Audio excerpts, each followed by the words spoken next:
Okay, so in the previous video, we talked about how to use a floor or ceiling function and how to graph it. Now, the tricky part with these is when we're dealing with story problems, especially when we're asked to write a formula, or write an equation, or represent the situation. So let's look at this first one, because there's some tricky things involved in this first story problem here. It says, in March 2008, New York City taxi rates were an initial fee of $2.50 plus 40 cents for each full 1/5 of a mile traveled. So they're charging for every full 1/5 of a mile traveled. But we want to represent an equation in a minute here that represents the number of miles. So if I say that I'm going to travel 3.2 miles, I can figure out how much that would cost me exactly. Or like if we have an 8.75 mile trip in New York City taxi, how much would that cost? So to figure that out, my first step is I'm going to change this piece. Instead of it being in terms of 1/5 of a mile, I'm going to write this in terms of a full mile. So we're getting charged, if this represents 1 mile,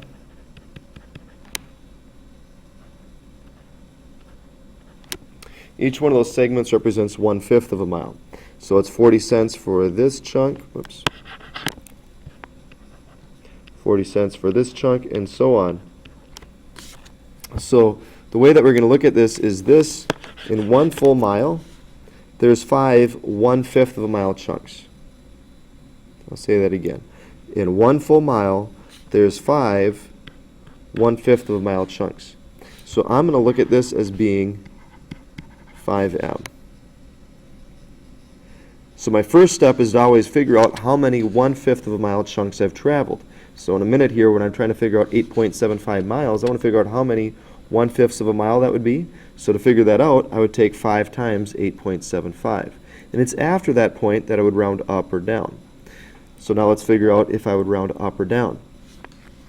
I'm being charged 40 cents for each full 1/5 of a mile traveled. That means that if I travel a little less than 1/5 of a mile, or a little, I'm not going to be charged for that that small chunk that I'm going over. I'm only getting charged for each full 1/5 of a mile traveled. So let's look at this visually. Over here, if I traveled this far, so a little over 2 1/5 of a mile, because here would be my first 1/5, my second 1/5, I'd only get charged for those first 2 miles. This piece here I wouldn't get charged for. So this represents a floor function. So again, my first step is going to be to figure out how many 1/5 of a mile I'm going to travel, being represented by 5m. The fact that I'm getting charged for each full 1/5 of a mile tells me I'm going to round down. And what am I going to do? I'm going to take 40 cents times that distance that I've traveled, that number of 1/5 of a mile. And I'm going to have an initial fee of $2.50. So just getting in the cab, and then if I just only go a block, I'm not going to get charged at 40 cents since it's not a 1/5 of a mile. I'm not going to get charged at 40 cents, but I'd automatically pay a fee of $2.50 if I only had to go a block. So there's nothing free in this world. Same thing in this case. So we can write this as a function, and so they want us to write a formula for T of m, so I'm going to say T of m equals 0.4 times the floor function of 5 times m plus 250. So if I want to figure out how much it would cost for an 8.75 mile trip,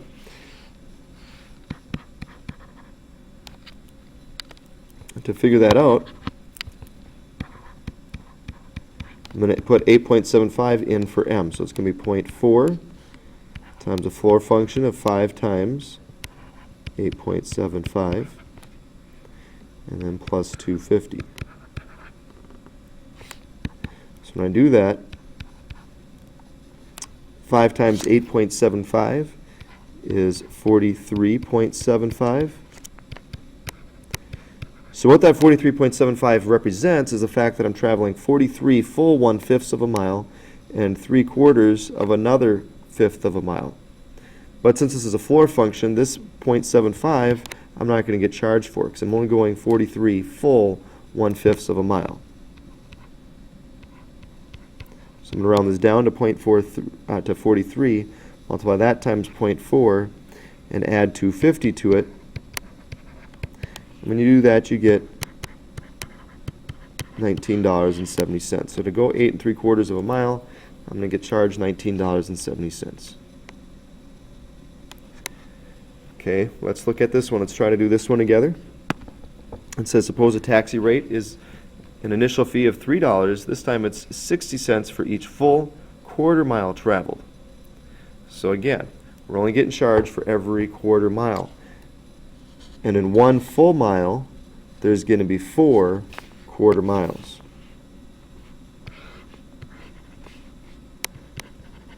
Okay, so we're going to get charged again for each full quarter mile. So the way that we do that is that's going to represent a floor function. So our first step would be to figure out how many quarter miles I've traveled. So I'd take 4 times that to figure out how many. And again, remember the reason why I'm mentioning it this way is because our floor and ceiling functions are grouping symbols. Whatever's inside those is what we would do first. So again, our first step is to figure out how many quarter miles I've traveled. And I'm only going to get charged for each full one. So I'm going to round down. And I'm going to get charged 60 cents for each of those full quarter miles that I travel. But I have an initial fee that I'm going to have to pay of $3. So there's your function. So for a 2.9 mile taxi ride, I would put 2.9 in there for M.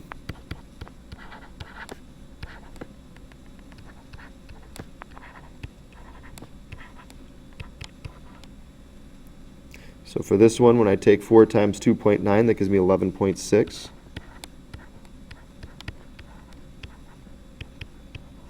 And again, this is a floor function, so 11.6 means that when it gets charged, this is 11 full quarters of a mile, plus 0.6, a little over half of another quarter mile, but I don't get charged for that 0.6. So in other words, on my calculator, I'm just going to take 0.6 times 11 plus 3, giving me a total of $9.60.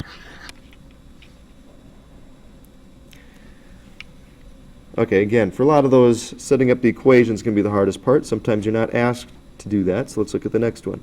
Users of prepaid calling cards are billed in 1-minute increments. This means that customers are billed for a full minute when any part of a minute is used. So if you just call for 30 seconds, you're going to get charged for a full minute. If the Call Me Often phone card company charges 3 cents per minute with a 1-minute billing increment, what is the charge for a 5-minute, 40-second phone call? So again, the fact that we're going to round up here tells us it's a ceiling function. So for a 5-minute, 40-second phone call,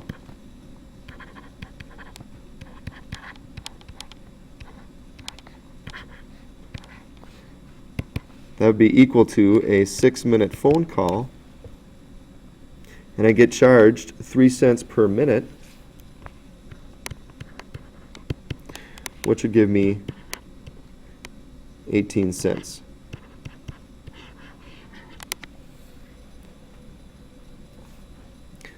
So let's look at the next one. An errand running service charges $38 per hour, billing for a full hour when any part of an hour is used. So if I have 2.2 hours, well, I'd have 2 full hours. If any part of an hour is used, you get charged for a full hour. So even though it'd be 2.2, I'd round it up to 3 whole hours. So in this case, what is the charge for running errands for 2 hours and 45 minutes? Again, this is going to be a ceiling function, because we're rounding up.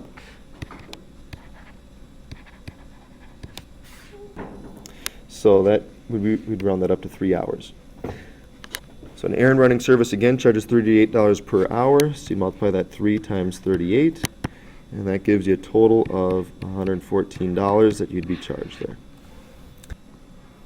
So that concludes this video, and that concludes lesson 3.9. And actually with this video, that actually concludes the chapter 3. So good luck on this assignment, and good luck on preparing for your test.